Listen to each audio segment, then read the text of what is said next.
I have some questions, but I want to talk about mainly what you want to talk about. I hope, and we'll go from there. به صورت یک محاوری میخوام باشه بین سه نفر ما این صحبت و میخوام راجع به اون چیزی که شما دوست دارین صحبت بکنین. اون چه در گفت آیت تصوف نیست. Whatever comes into words is not Sufism.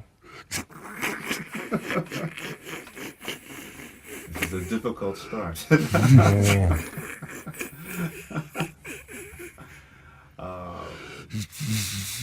What about the things that surround words? در مورد چیزهایی که میشه در باره کلمات با کلمات گفت یا در پیرامون کلمات گفت، در مورد اون چیزها چی؟ در مورد تصوف. هرچی در باره تصوف با کلمه بگیم تصوف کوچه کردیم، تصوف نیست. Whatever you say by means of words about Sufism, you belittle Sufism, and it's not really Sufism. Well, this creates a very difficult condition. How do ordinary people to understand what Sufism is? We use words. میگه بنابراین این بسیار مسئله قامز و مشکل میکنه. مردم معمولی اگه بخوام بفهمن که درویشی چیه چجوری باید بفهمن؟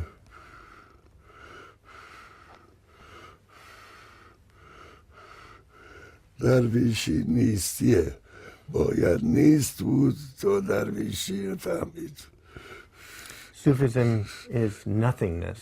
You have to become nothing in order to understand Sufism.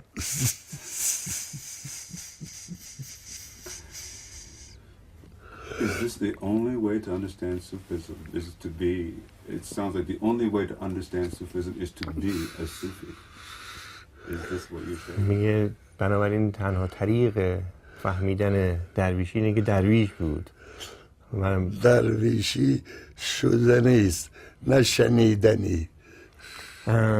Sufism is to become and not something to hear about.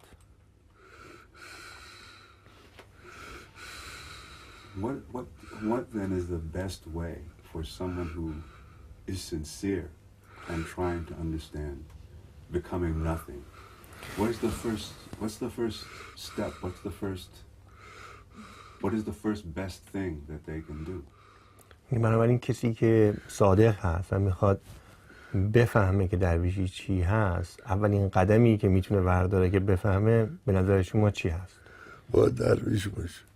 To become a Sufi.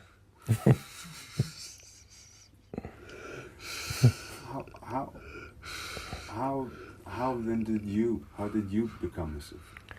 میگه من شما چجوری درویش شدید؟ شما چجوری درویش شدید؟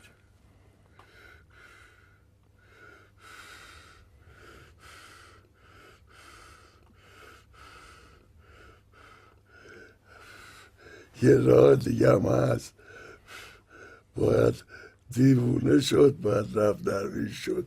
من اینجوری رفتم درویش. There is another path. You become absolutely crazy first, and then you become a Sufi. That's the path I chose. You became completely crazy first, and then a Sufi. تکرار میکنه حرف شما. Tell me what you mean by completely crazy. Crazy for God, crazy.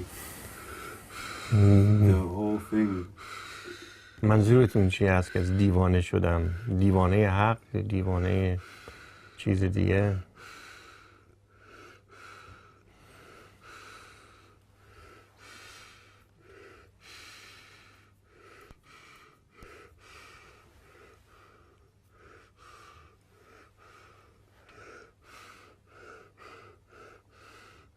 دنبال حقیقت میگشتم به این راه افتادم. I was searching for the truth and I sort of stumbled upon this path.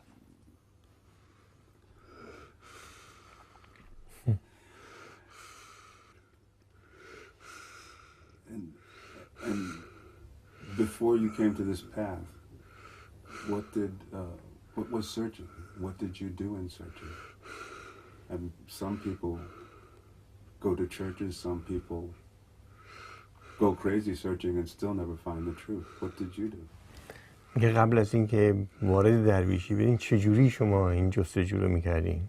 بعضیا میرن کلیسا، بعضیا میرن مسجد. شما چجوری این جستجو رو میکردین؟ من یه سر رفتم پیش مرسد چون اونا رو قبلا میدونستم. I went straight to before the sheikh of the order because I knew the other path already, the religious path. When you and the sheikh who you spoke to, do you remember what he told you? Do you remember what happened? با اون مرشدی که صحبت کردین آیا به یاد دارین که به شما چی گفت وقتی باهاش صحبت کردین؟ گفتین مستقیم رفتم پلوی مرشد. وقتی که رفتم اونجا از تمام انسانهایی که دیده بودم از این خوشم اومد. When I went to see him, of all the people I've seen so far in my life, I really like that person. وقتی که با راهنما خواستم برگردم خونه به راهنما گفتم من همیشه میمونم تو برو. به راهنما منظورتون شیخ هست؟ آها به راهنمایی که با شما آورده بود. When the person actually who guided me towards the sheikh, he took me to see the sheikh. After visiting and seeing the sheikh, I told my guide, the person who actually took me there, that I'll stay here. You go alone. You return back alone. That's how much I love that person. You know, many people, they go through life and they never find such a person. میگه خیلی آدما در طول زندگیشون به همچین آدمی برخورد نمیکنن که اینقدر دوستش داشته باشن.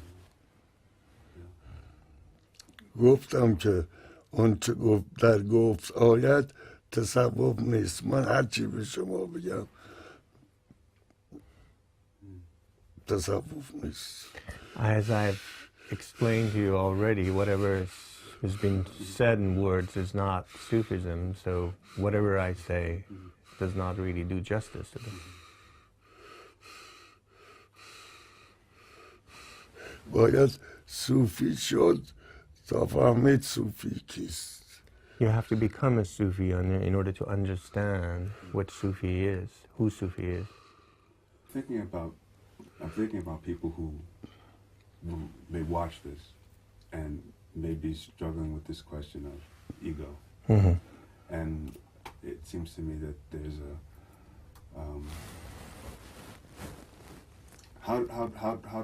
how do we, is there a way to talk about what why this is such an obstacle is what I'm sort of getting at. Why nafs is such an obstacle? Why is it such an obstacle? میتونید برای ما بگین یک چند کلمه چرا این نفس چنین مانعی هست در جلوی راه آدم ها که از درویشی یا با حقیقت آشنا بشن؟ چرا همچین مانعی هست؟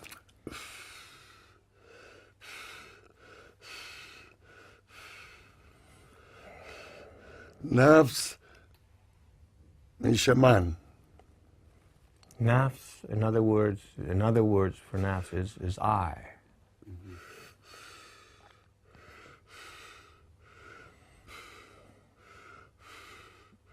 اونایی که میخوان درویش بشن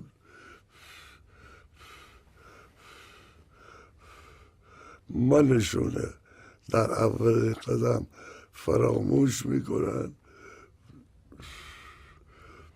تا برن به طرف صوفی. یعنی به زبان دیگر اونایی که میخوان درویش، اونایی که باید درویش بشن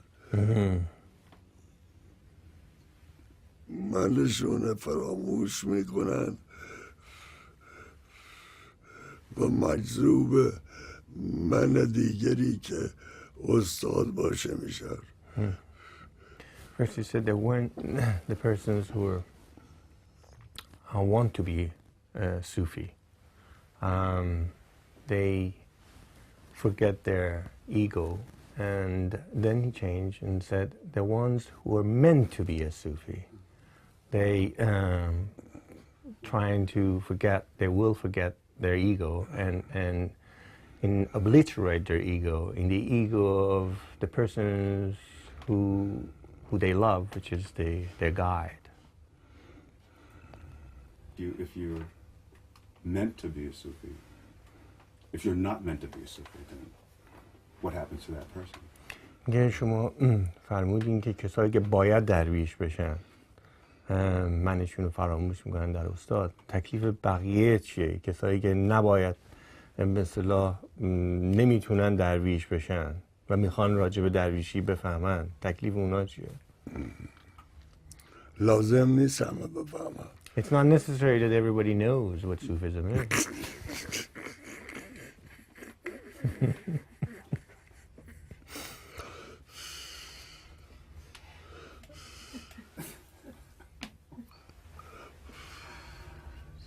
But it would be good. Yeah? خوب نیست که همه بفهمن درویشی چیه؟ به نظر شما خوب نیست که همه بفهمن درویشی چیه؟ و همه دنیا دیوونه خونه میشه. Then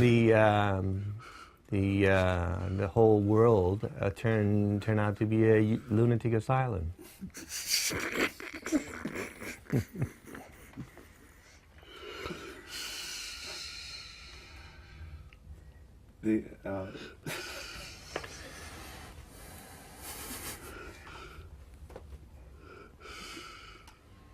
So when you became a Sufi, were you still crazy, or what's the difference between being crazy and being a Sufi? تفاوت بین اینکه درویش بودن و دیوانه بودن بنابراین چیست؟ یک پردهش اینه که صوفی میدونه دیوونه است، دیوونه نمیدونه. The difference is the Sufi knows that he or she is crazy, but the crazy person doesn't know.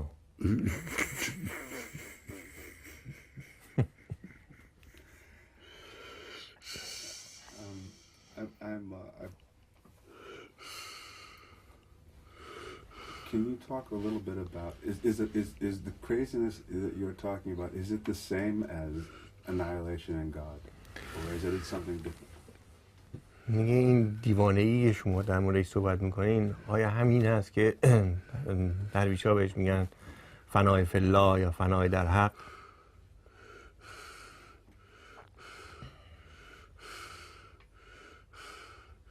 معلوم میشه درویشی رو نفهمیدی، اون چه تو میگی درویشی نیست. It sounds like you haven't understood Sufism. Whatever you're asking is not about Sufism. It's about something else.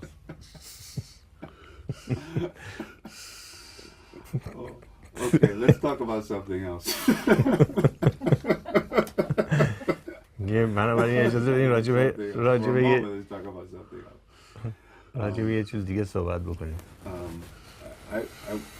I was reading about your work as a psychiatrist, and I was curious if that taught you anything about what you learned, if you learned anything in your work as a psychiatrist. About anything, but especially about human beings. حالا راجع به یه چیز دیگه صحبت بکنیم. برمیگردم به تمام این کارهایی که به عنوان روانپزشک انجام دادیم و کتابایی که نوشتیم. آیا این تحصیلات شما در روانپزشکی یا کارهایی که کردین در روانپزشکی آیا به شما هیچ چیز جالبی یاد داد تو این دنیا، چه در رابطه با درویشی چه در رابطه با به اصطلاح خود انسان به طور کلی؟ روانپزشکی چیزی نمیدونه. The psychiatrists don't know anything.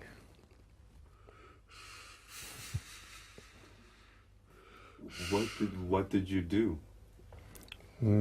بنابراین چیکار کردین شما به عنوان روانپزشک؟ گفتم دیوونه شدم. I told you I became crazy.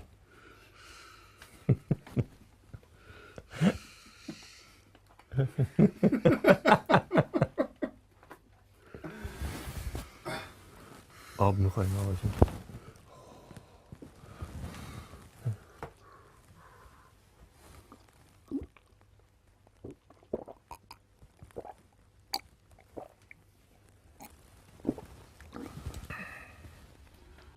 Was it knowing what you said about that work, was it difficult to do that work? You mean psychiatry? Yes, psychiatry. با توجه به این صحبتی که الان شما راجع به روانپزشکی کردین، آیا مشکل بود برای شما که این کار روانپزشکی رو ادامه بدین و انجام بدین؟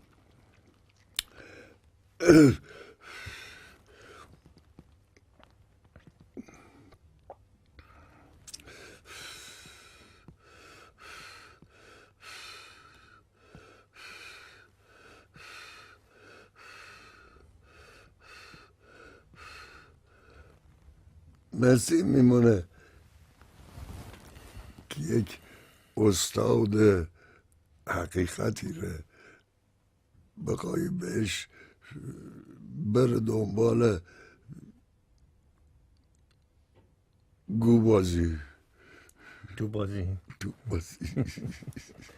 It's like you asking a master of the truth to go and play balls.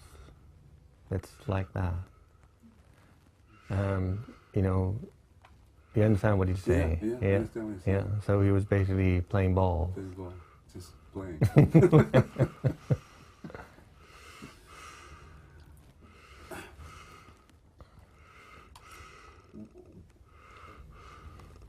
Would it have mattered what profession you took? Would it make a difference at all? آیا تأثیری داشت که چه حرفه‌ای توی زندگی انتخاب می‌کردین اگر روانپزشکی رو انتخاب نمی‌کردین؟ نه. But just to be busy, useful. Yeah.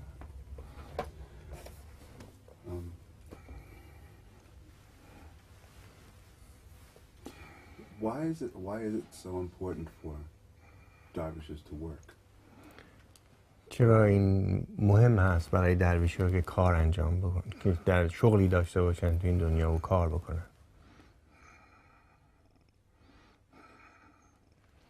این فقط برای این که اولا کار بشر میکن، برای این که نون پیدا کن بخور. The first thing is human beings have to work in order to basically earn a living. The second,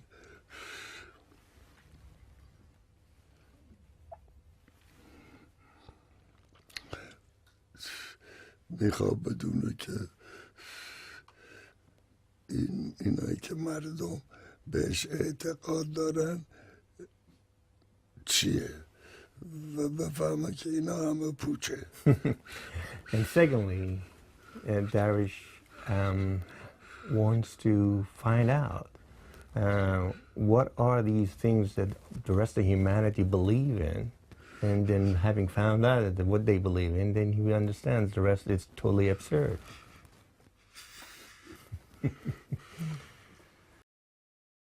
Can I ask about some things that he has written, some words that he's Okay. میخوام راجع به چند تا از کلماتی که شما نوشتین صحبت بکنم، بپرسم. Yes. It's about sin. این در مورد گناه هست. گناه. The greatest sin is to hurt the heart of another. میگه بزرگترین گناه این است که مردم آزاری است و دیگر آزاری است. Can he comment on? میتونین راجع به این چند کلمه ایست برای ما بگین؟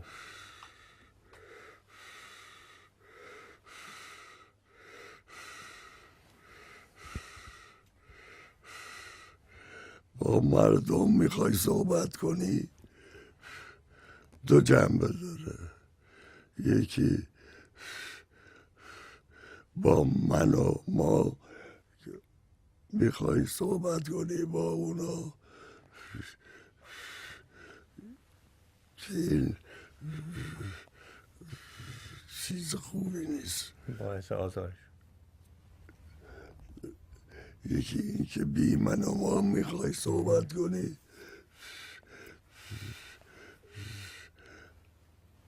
ممکنه مفید باشه برای اون طرف. There are two ways you can encounter or communicate with other people. The first way is if you deal with them without your ego, and that can be useful. And the second way is to deal with them with your ego, which can be hurtful sometimes. For those of us who don't understand, and Nurbakhsh, who don't understand, what do you mean by selfless, continuous remembrance of God? What does that mean? برای کسایی که درویش نیستن مثل خود من، شما نوشتین که بدون من و ما به ذکر خداوند دائما پرداختن توی نوشتهاتون. منظورتون چی از دائما بدون من و ما به ذکر خداوند مشغول شدن؟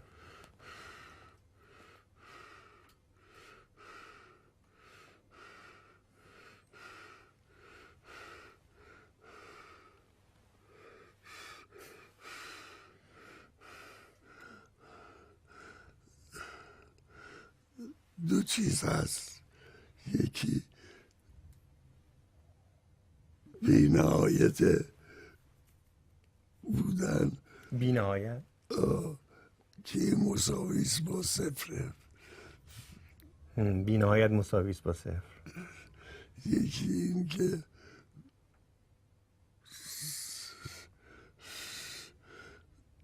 صفر باشه مساوی بی‌نهایت. There are two things, consequence, I suppose, of the constant remembrance of God. One is to become zero, which is equivalent or equal to infinity, and the other one is to become infinity, which is equal to zero.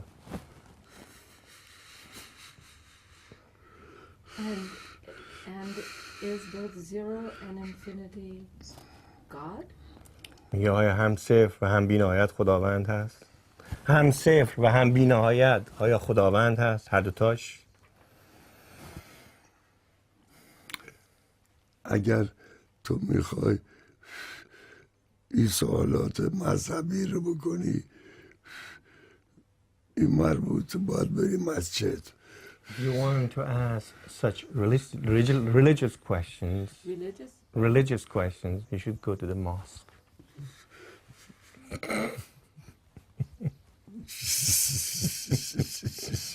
Or to the church. Or to the church.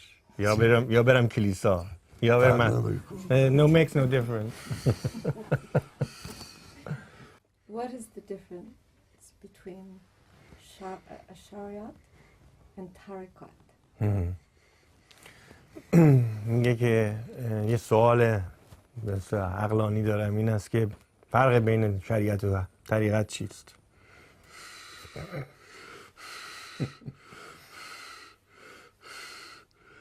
شریعت اعتقاداتی است. Shariat consists of various beliefs.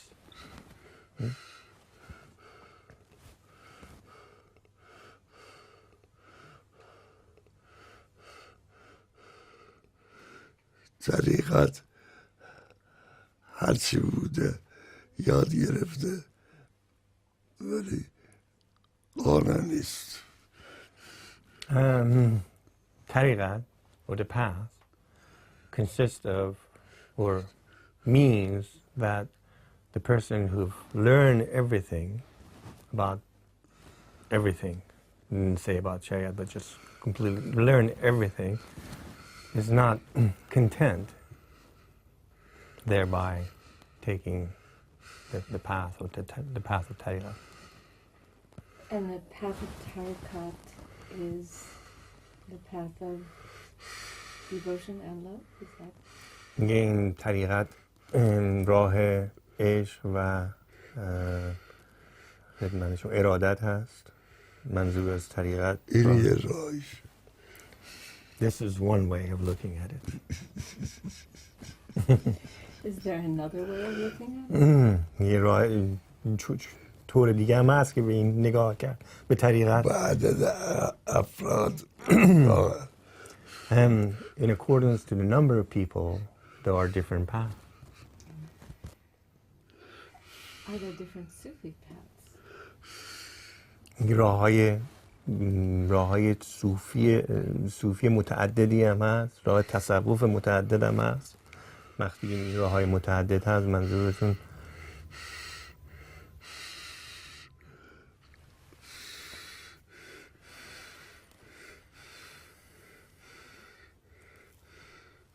هست، ولی باید دید کدوم یکی واقعیت فهمیدن و کدوم یکی دکانه. There are many paths, but you have to understand which path is the path of the truth and which path is just basically it's just path of business.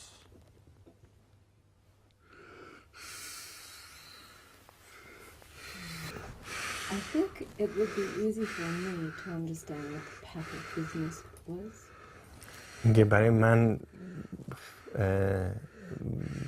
دوست دارم که بفهمم، راحت‌تره که بفهمم که راه تصوفی که دکان هست چه هست.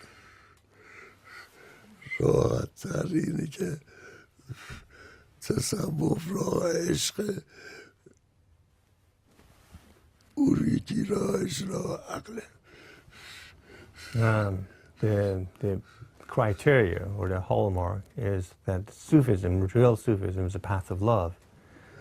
The other path is a path of intellect.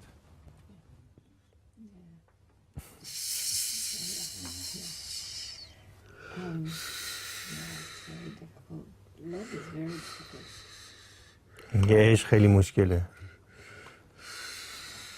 تقصیر منش. It's not my fault. I know.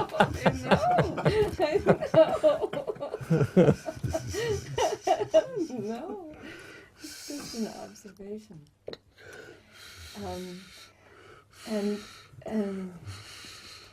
And it seems that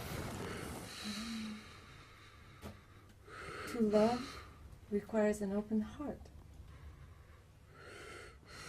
به نظر میرسه که دوست داشتن لازمه دوست داشتن این است که انسان یک دل بازی داشته باشه، دلش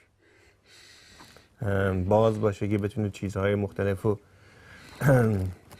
بگیره.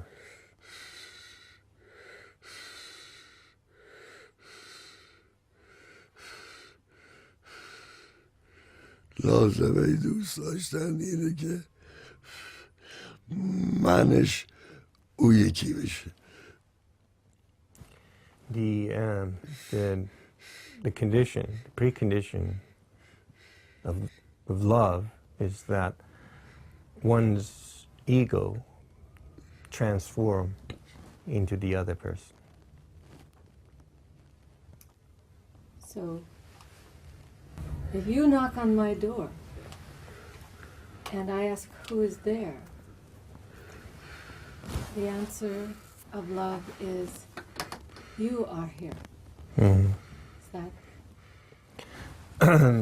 همون داستان بایزید رو میگه مثل این که اگر من در خونه تو رو بزنم و بگم که تو کی هستی و من بگم که تو هستی، مثل همین مونه دیگه. منظور شما همینه.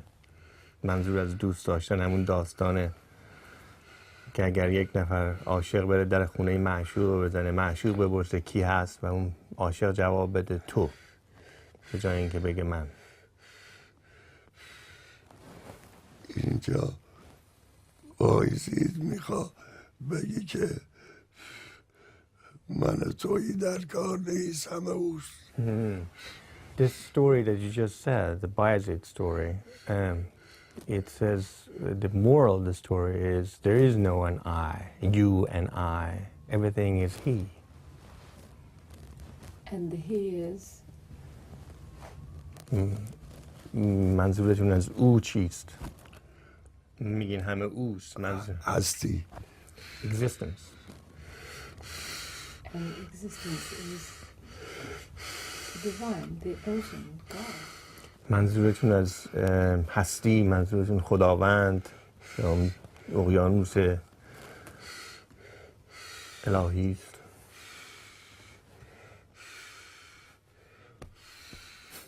نمیتون. I cannot. I don't know.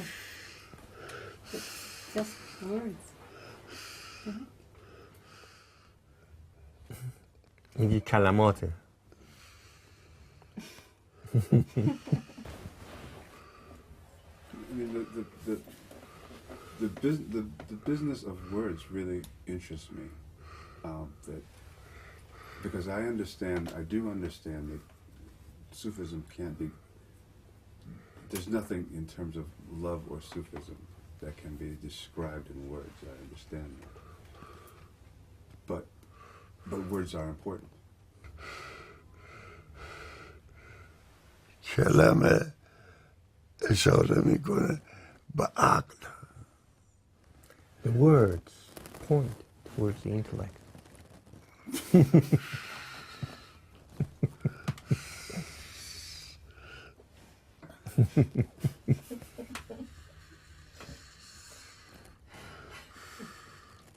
در عشق کلمه نیست. In love, there are no words.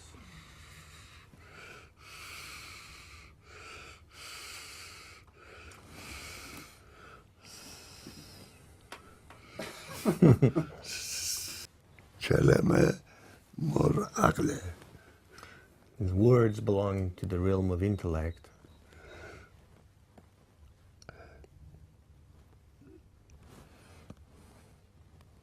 در عشق کلمه نیست.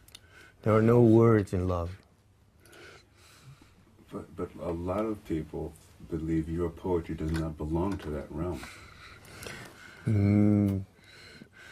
عده‌ای بسیاری فکر میکنن که اشعار شما کلماتی هست که در رابطه با عشق هست، در رابطه با عقل نیست. اشعار شما. من شعر گفتم، شعر نگفتم. I did not say any poems. Wait a minute.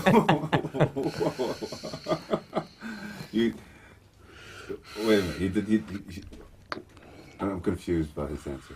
میگه من گیجم در رابطه با متوجه نمیشم از این صحبت شما که میگین من هیچ موقع شعر نگفتم. شما در زبان عقل حرف میزنی، من از زبان عشق همدیگر نمیفهمیم. You're talking with the language of reason and intellect. I am talking with the language of love, and we do not understand each other. When he said, I did not say poems. He's saying he didn't include poems or he doesn't make poems. I didn't understand which one. He doesn't include poems. Oh, I see. I was saying intellect words. He says, Yes. Does he mean he does not include poems in that category, or that he does not make poetry at all? Yes. یه وقتی شما میگی من شعر نگفتم، منظورتون این است که این شعر جزء زبان عقل نیست، یا اینکه میخواین اصلا بگی من اصلا شعر نگفتم تو حالت عمرم؟ نه، این یه نفر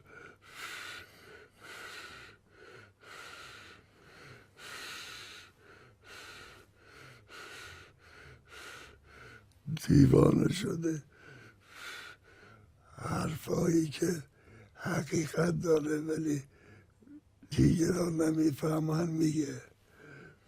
به زبان شعر.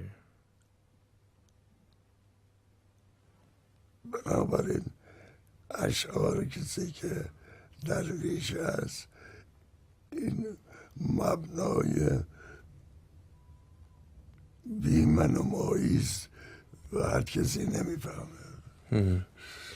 It's the language of a person who has become crazy and he basically uttered these things out of basically doesn't come from one's ego, total egolessness. بنابراین I mean therefore a person who is not a dervish or Sufi cannot understand what these words are. Because they don't come from the intellect. This is the big difference. So there's not his words. میگه بنابراین این کلمات شما نیست، کلمات شعر. این کلماتی که در شعر به کار بردین کلمات شما نیست. کلمات کسی است که همونطور که خودتون گفتین دیوانه شده و این چیزها رو گفته. این که در دیوانه است هم شعر منه و هم شعر من نیست. He said, whatever is in my poetry is both my words and both not my words.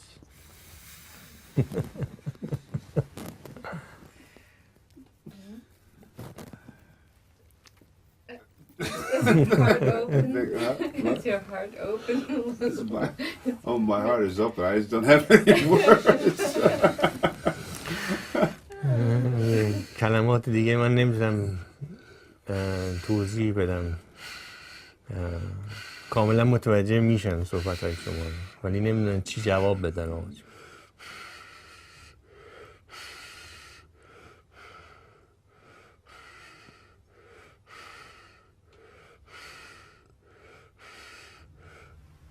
و همین دلیل گفتن اون چه در درویشی سوال و جواب نیست. Therefore, that's why they've said that in Sufism there are no questions and there are no answers.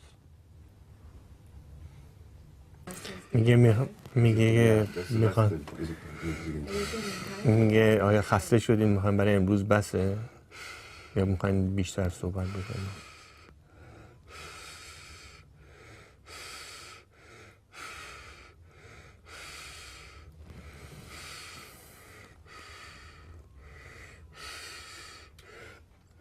دیگر امروز ما حرف زدیم. Did we say anything today? Well, I think we actually said a lot. I'm not sure many people will understand. میگه ما فکر می‌کنیم که خیلی امروز صحبت کردیم ولی نمیدونم که آیا ملت میفهمن این حرفای شما رو یا نه. But I think that that's good, actually. بگو حرفای دیوونا رو همه کس نمیفهم. The words of the lunatics cannot be understood by everyone. I'm wondering if I'm a person outside of this conversation. I'm trying to figure out if I'm not called, if there's a way for me to know God all the same. من در مورد به اصطلاح کسایی که به این محاوره ما دارن گوش میدن فرض بکنیم و داخل این برنامه نیستن و این محاوره صحبت‌های شما رو گوش میدن، این تصور برایشون پیش میاد که آیا میتونن وارد این برنامه بشن با سعی و کوشش؟ مسلم نه. Yeah, certainly not.